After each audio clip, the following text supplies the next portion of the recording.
Brought to you by Refi. Refinance your defaulted private student loans today at yrefi.com/Ramsey.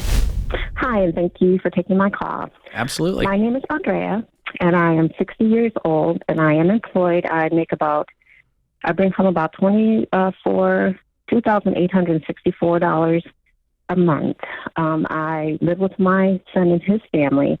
The only outgoing bills I have is my car insurance, and I pay for gas and any other incidentals. I want to know, is it possible for me to continue or to own a home and still save for my retirement? I have $69,000 in a 401k, and I'll tell you a little bit. I was in Ohio, and I relocated to Arizona before the pandemic, and since I've been here, everything has gotten so inflated. So my decision now is to go back to Ohio. But while I'm here in this kind of situation to save and not have to pay any bills, I have some time before I go back to Ohio. So ask me anything.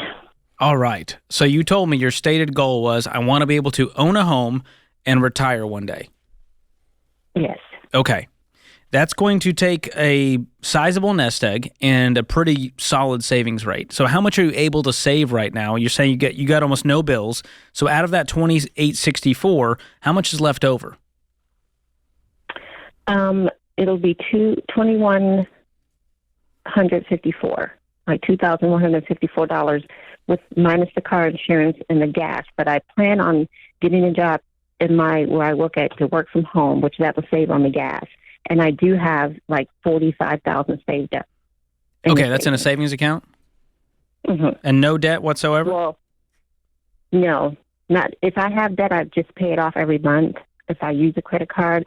But I did get the Every Dollar app. I recently did that. I'm still working with that. And I've just only been listening to you guys for like 3 or 4 weeks. Awesome. Welcome to the party. Well, we have a pretty controversial stance around here, and that is debt robs you from your future, even if it's temporary, even if I'm paying it off tomorrow. And so John and I do not own a single credit card. We just use our debit cards. We use our own money. And what you're facing here, Andrea, is an income problem. We've got to get your income up because that's going to create more margin for you to save for that home.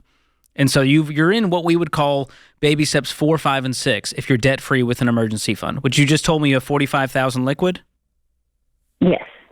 Great. And so we'll call that your emergency fund plus some down payment fund, because you don't need $45,000, I imagine, to cover your expenses for 3 to 6 months. No. Okay. So your A1 goal, if it is buying a home, is to put money away for a down payment. But before we do that, we should be investing 15% of our income into retirement. So how much are you investing right now?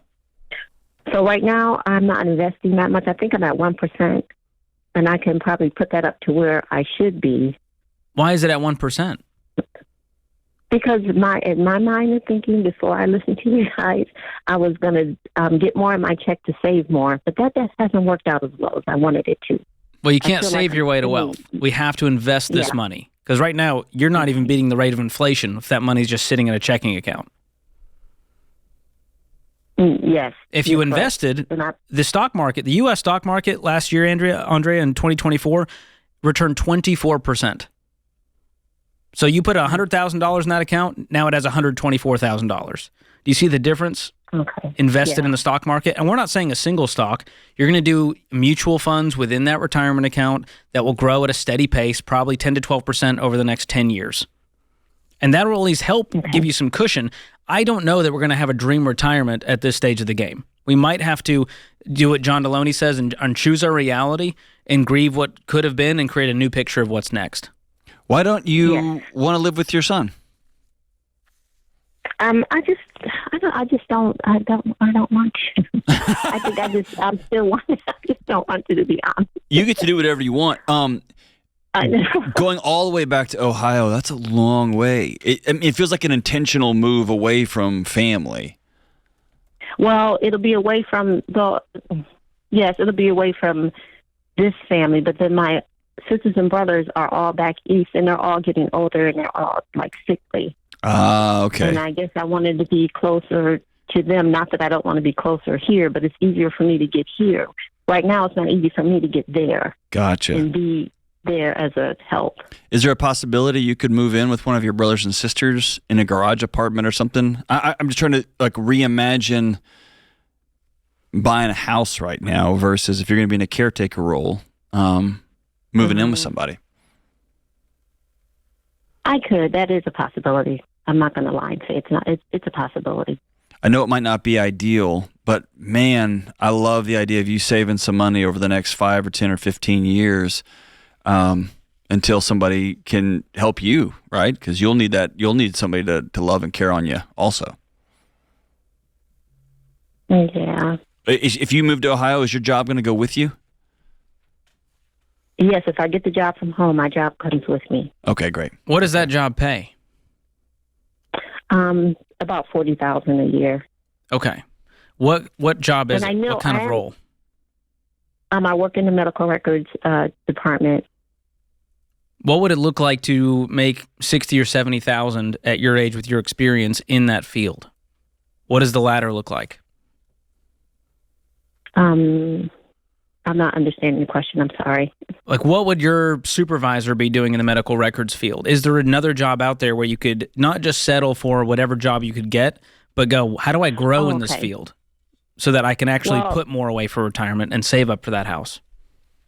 I do have a certification for medical coding, but it's been just difficult to get a job because I don't have any experience in that particular job. Would an entry medical coder make $40,000? They could start off at $40,000. Yeah. So that's what I would be doing if the trajectory is higher with your certification. Even if it's not the exact role you want, I would just try to get on a ladders. And the truth is, Andrea, you might be working into your 70s to make this dream happen. Yeah. Are you okay with that? I realize that. Mm-hmm. Okay. I am. I just crunched the numbers for you. You know, you got $69,000 in that retirement account. You keep investing, let's say $1,000 a month. If you can do that to 72, you'll have over $500,000 in that nest egg. And on the way, get yourself, a reasonable mortgage, and that way you're not stuck paying whatever market rent is for the next 12 years. Or you take the last 2 bedrooms in one of your brothers or sisters' house when you're caretaking and you're helping out, and maybe you let that dream go of, I have to buy my own 3 or 4 bedroom house, but we have a great place to live and you get to care and serve like you like to. Thanks for the call, Andrea. Why Refi refinances delinquent private student loans for struggling borrowers. Learn more at yrefy.com/Ramsey.